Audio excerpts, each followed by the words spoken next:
Welcome back to Solo Chat, party people. How you doing?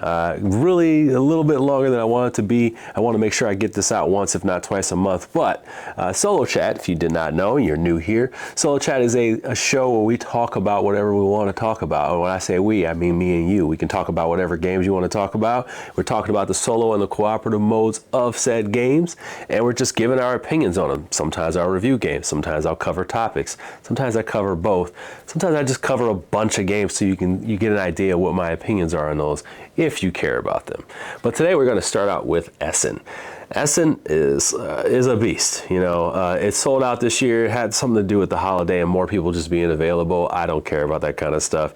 It was sold out. People were looking for tickets every day. And with that, I'm always looking for solo and cooperative games. Well, this year it wasn't tough. There were a lot of big Euro games that if you're into light, medium, and heavyweight games, I mean, even card games, there were a lot of games with solo modes in there. And of course, there's a good chunk of them that probably had them tacked on. But I mean, if you're into like Pampero, Dante's Inferno, Tea Garden, SETI, you know, Civolution, I mean, there were a lot of, even Explorers Navoria, this game that I did a preview for earlier, they have a expansion with a full solo campaign. I'm ready to dig into that. I love this game. So there was quite a bit. Even that Dungeon Legends that I showed you before, Phoenix, New Horizon, that one's back here behind me. You know, Endeavor, Deep Sea, Through the Ice and Snow, which I'm going to cover, Flat Iron. I mean, there's just so many solo and cooperative games available right now, and they all feel like they're going to be pretty good. So it's interesting to find out, there's a lot of these new games that are on the horizon. They're coming next year, or I got access to them right now, whether they were review copies or I bought them. I mean, honestly, yes, I have a lot of games I bought, and then I had a lot of games I received for review, but $1,000 later, I sent them home. So $1,000 in shipping didn't feel that good. And that is truly my privilege. Okay. So just think about that. You're like, oh my God, he brought home 40 games. Yeah, I brought home a bill of $1,000. Anyway. So with that, what games were you looking forward to that you saw on the Essen list? And maybe I will prioritize them according to that, because there was a lot of Dungeon Crawl expansions I got. Deep Rock Galactic came. I'm just trying to think of this Harakiri, which I'm going to talk about here in a minute. So there's a lot of these campaign-ish games. That Cthulhu Death May Die, that 4th season came. So there's a lot of these solo and cooperative games I want to share with you. But I want to find out which ones you want to know about first, whether that's a live stream and you want to see it played, or you want to actually, have it reviewed. I can do both. It's just kind of what do you want to see from those Essen games. So take a look, let me know in the comments below. And I always want comments, so always pay attention to that.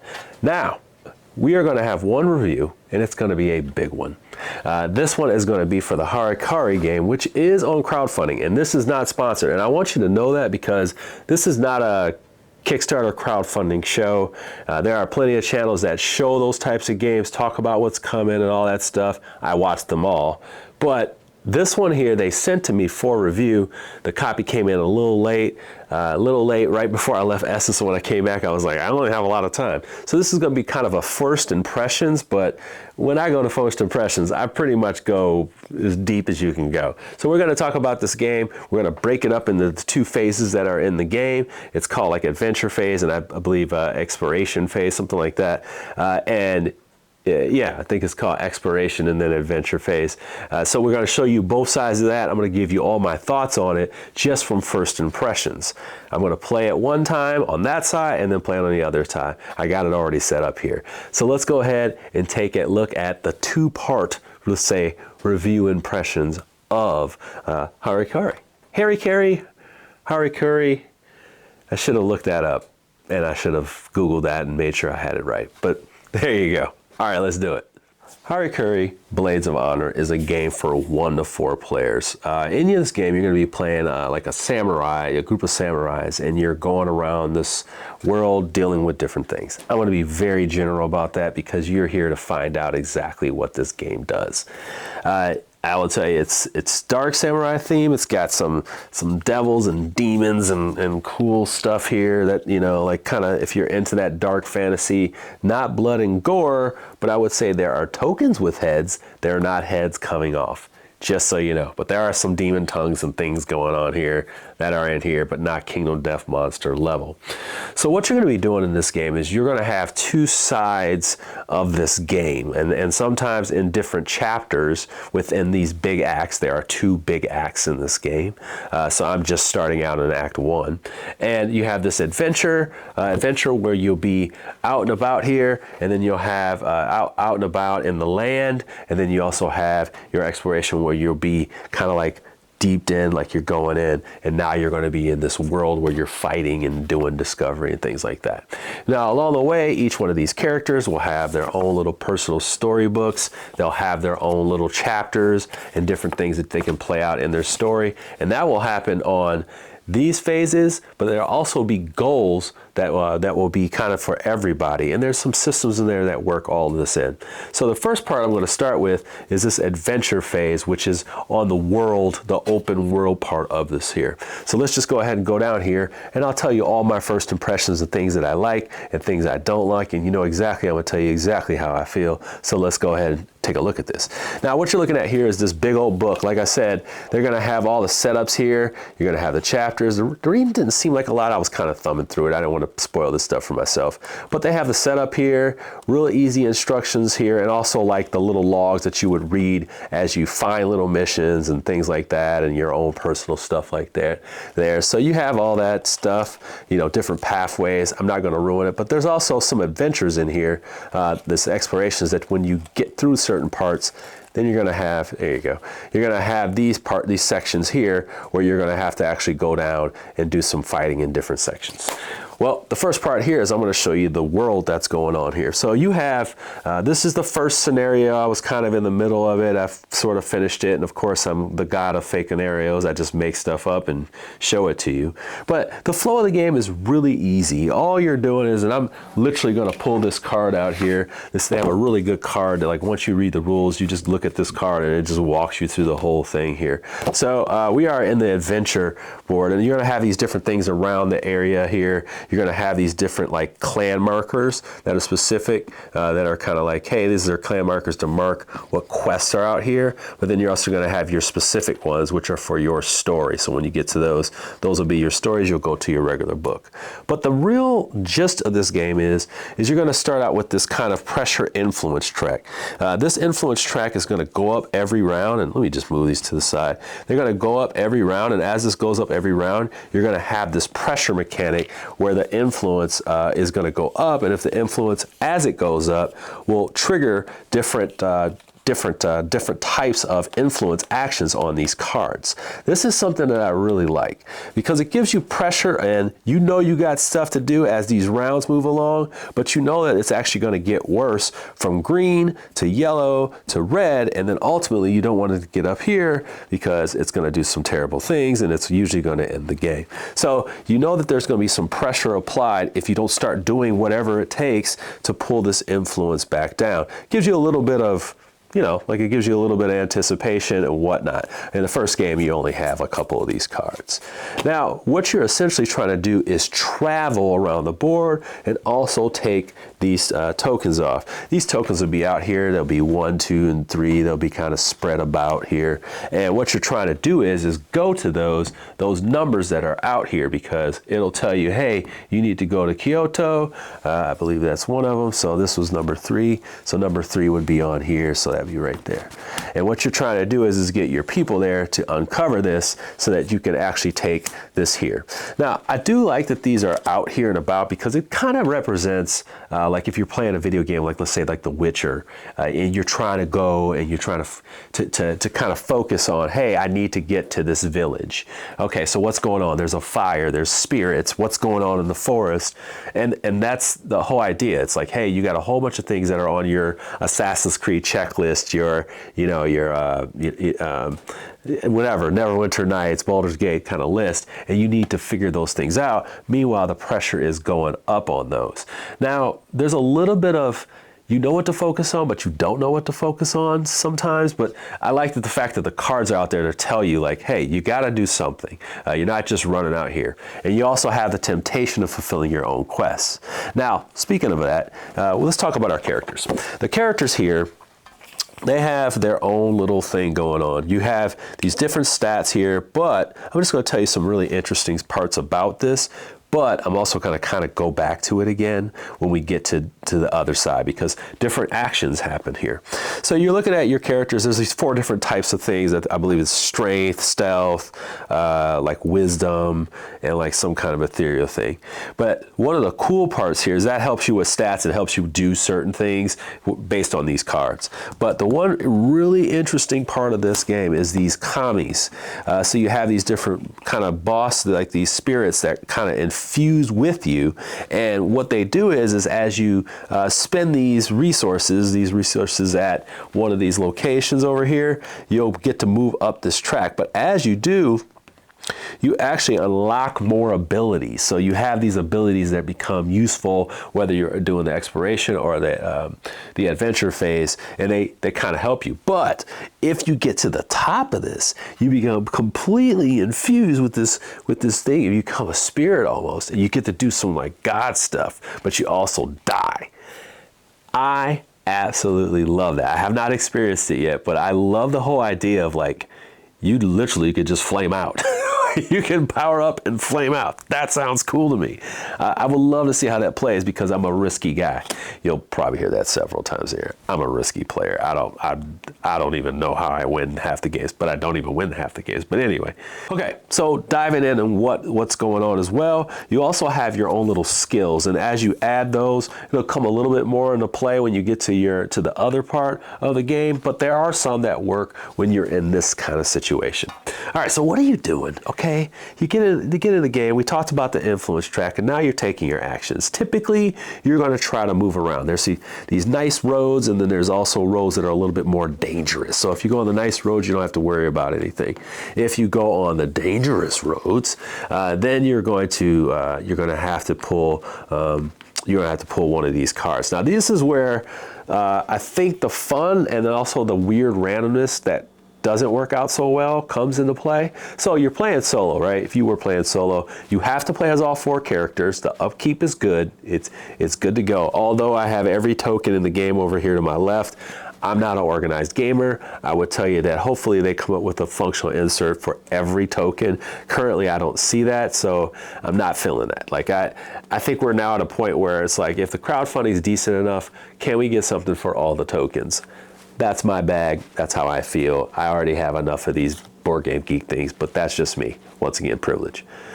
So what you're doing, you're pulling a card, and based on if you moved on these dangerous roads or not, if you moved on a dangerous road, you have to flip it to the other side, which is all harder, and then there's the easier one. Now, here's the deal. You have to cover it, and you got to think of like a Ryan Lockett game where you have the quest, and now everybody's doing this now, is you have the top part, and then you're going to choose a choice or whatever, and then you're going to make a roll test, which you would do this, plus your stats, and then you would pass or fail. And if you have some of these harder ones, you would also maybe look at your stealth stats and things of that nature. I'm not going to show you that, but they move to the top, and there are even ones specific for the mission that you're in that will be weaved in here. I think this is cool, but some of the results are quite punishing. In the beginning of the game, you don't have a lot of money, you don't have a lot of items. So to have those taken from you when you're earning very, very few for killing these enemies and getting their heads was a little heavy-handed, and I didn't really like that much. But overall, the events they're fun enough, they're quick and to the point, so I was just like, okay, I can rock with it. It's not bad or anything. There were some moments where I got a little like, man, I just got this money, bro. Like, or I just got these items. And I should say, the items that you have, you get a choice, and you get to keep the items that are specific to your class. So it's like, you get to keep the samurai stuff, and according to your knowledge level, okay, so I'm kind of going all over the place here. According to your knowledge level, you get to gain access to better versions of the cards or better versions of armor and stuff like that. We'll get to this in a second. So typically that's movement. So then if you get to, let's say, a town, you have these different options. Let's say I'm going over here in the town.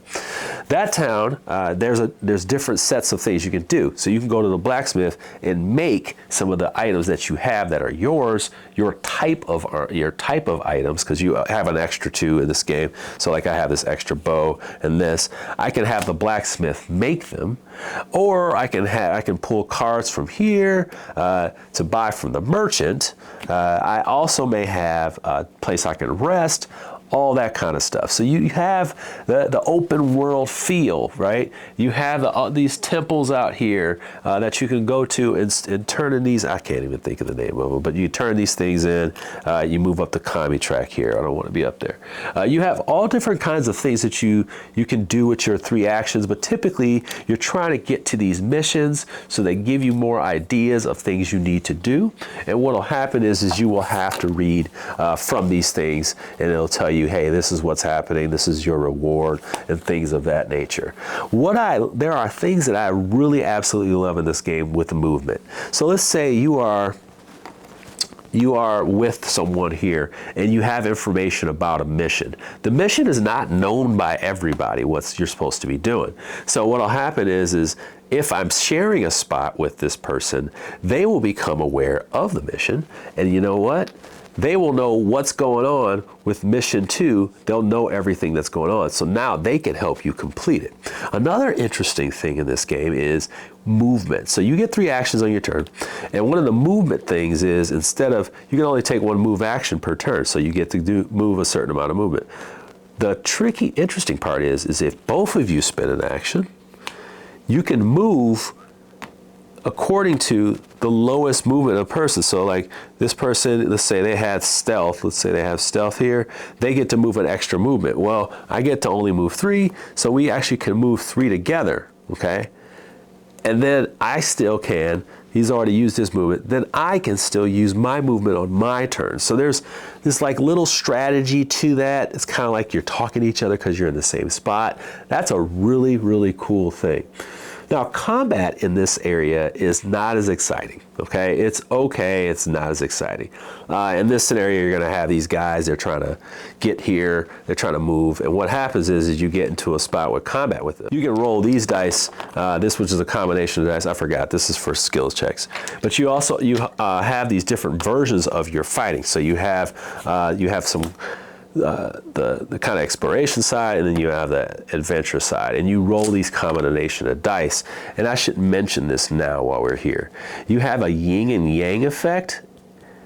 Actually, I'm going to save that for later. But you're going to be rolling this combination of dice, looking at the slashes on here, the numbers on here, which that's one thing I am not a fan of. It's just the way they look. I don't know. It's something about, it's not bleed or whatever, but it's just like that. Those 1s, 2s, and 3s, they just look weird to me. I don't know what it is. Maybe I'm being nitpicky, but whatever. They look fine enough. But you're going to be rolling those. You'll get your 1, 2s, and 3s off of those, and then you'll be able to hit the attacks. I don't know what it was. It's something about this version of it doesn't feel like as exciting to me. I don't know. Maybe because they're not like fighting back and counterattacking, which all that stuff happens on the other side.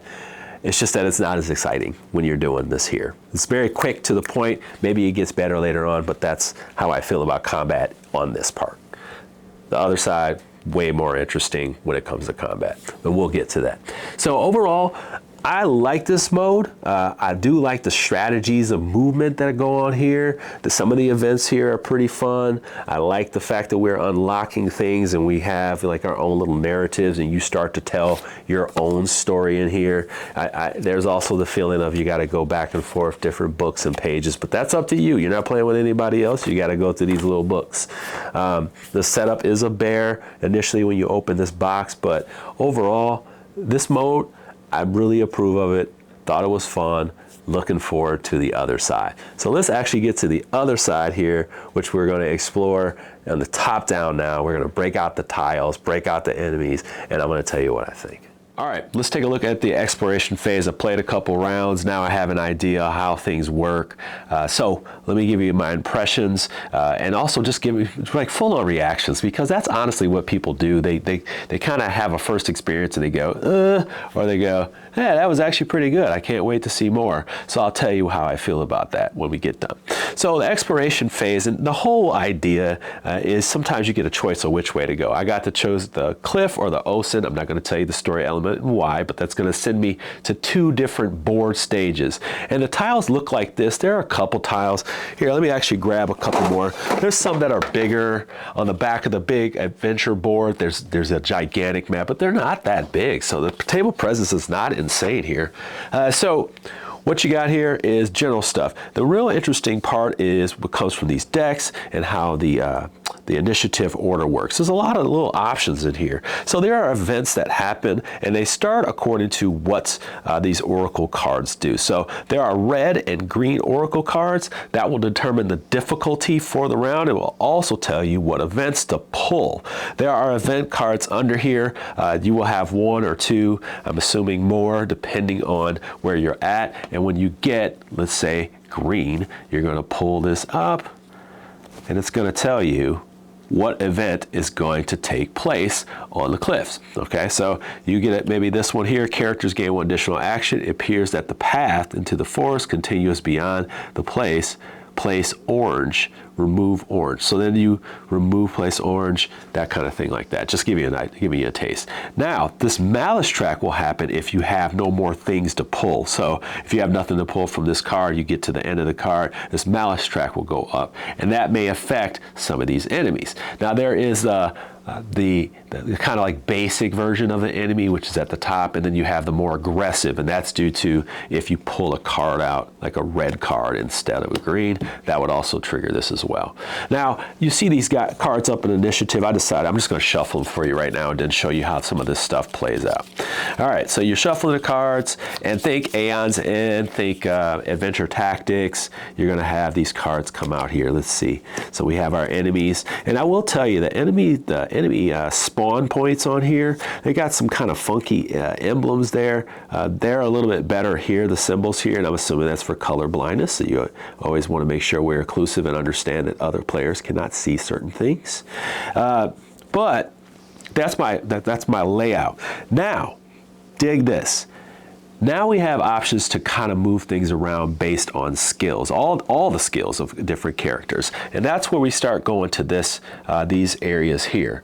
Now, some people may have abilities with their kami, they may have abilities that with their skills, but that comes from these Kai dice. I think that's what they are. They're Kai dice. You roll them at the beginning of your first activation, and then you have these here. They go to 1 to 6. And what you're going to do is you're going to put these in some of the spaces. They could be for attacks. They could be for healing. They could be for all kinds of strategy skills.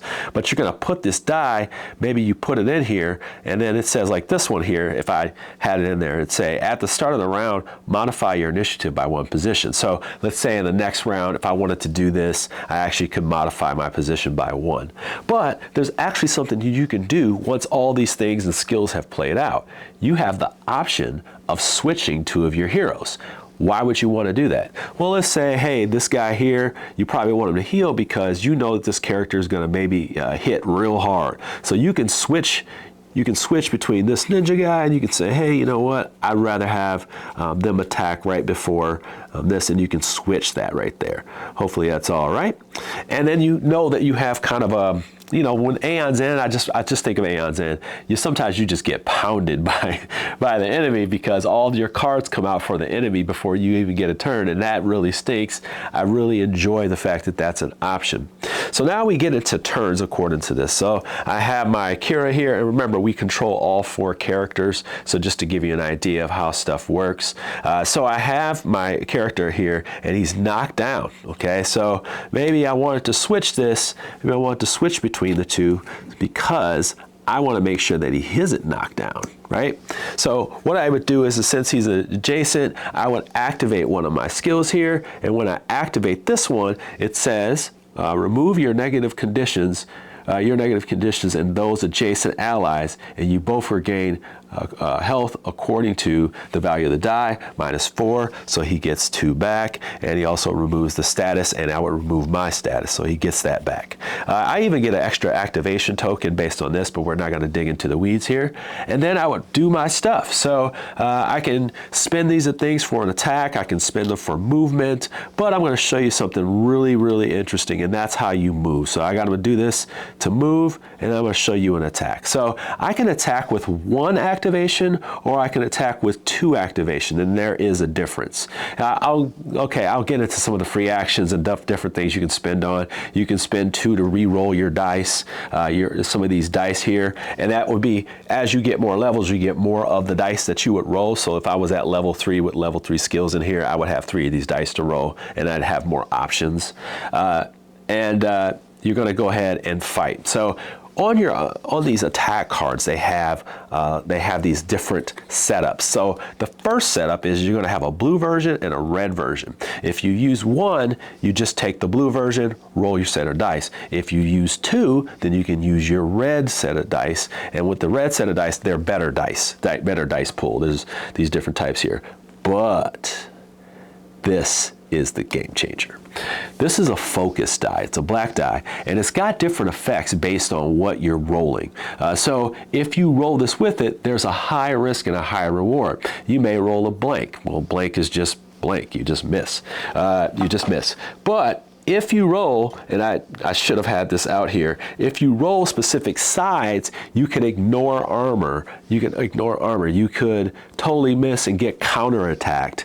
You can have all kinds of stuff happen here. So it's really important that you kind of consider the risks that are going on. But we're going to play risky roll here, and we're going to go ahead and put our 2 here. So I'm going to go ahead and roll a green, a purple, and an orange. And then I'll even roll a focus die. So then boom, we roll this. Now, there's also something on top of this, and I kind of feature some of these things when we were talking about adventure. So I would add all these up. That's 1, 2, 3, 4, and then I would also add my Ying and Yang, which is at the bottom of these cards, so bottom of your weapon cards. And that is the white and the black. They match and make Ying and Yang, so then you activate the bottom of your card. I think that's where the fun is. Honestly, there's a lot of different ways to get these awesome dice. There's a lot of things to get these risky rolls. Do you want to possibly risk getting counterattacked? That could happen. Do you want to just miss the whole attack? That could happen. So you want to make sure that you're kind of either paying attention to roll this, or you're risking it all to roll that with them. So you just got to think about that and play it out. So you want to make sure you don't roll the blank. So just think about that. That attack is against their shields, and also it's their armor. So it's a lot of armor. I got to make sure that I have kind of deplete that. Maybe they have poison. Maybe we have an attack that takes that out. But I also, on top of that, may have something called Relentless Strike. So once per turn, I can re-roll this. So then maybe I roll that, and I get a white. White. Let me just take a look here in my exploration book. White says I have -1 to armor, so I would do 3. This is 4, so then they would get 1. They would get -1 health here. So I would just put that over here, and this guy has 9 health. So we're going to be fighting it out. You're like, man, these guys are outnumbered. Not really. They're tough.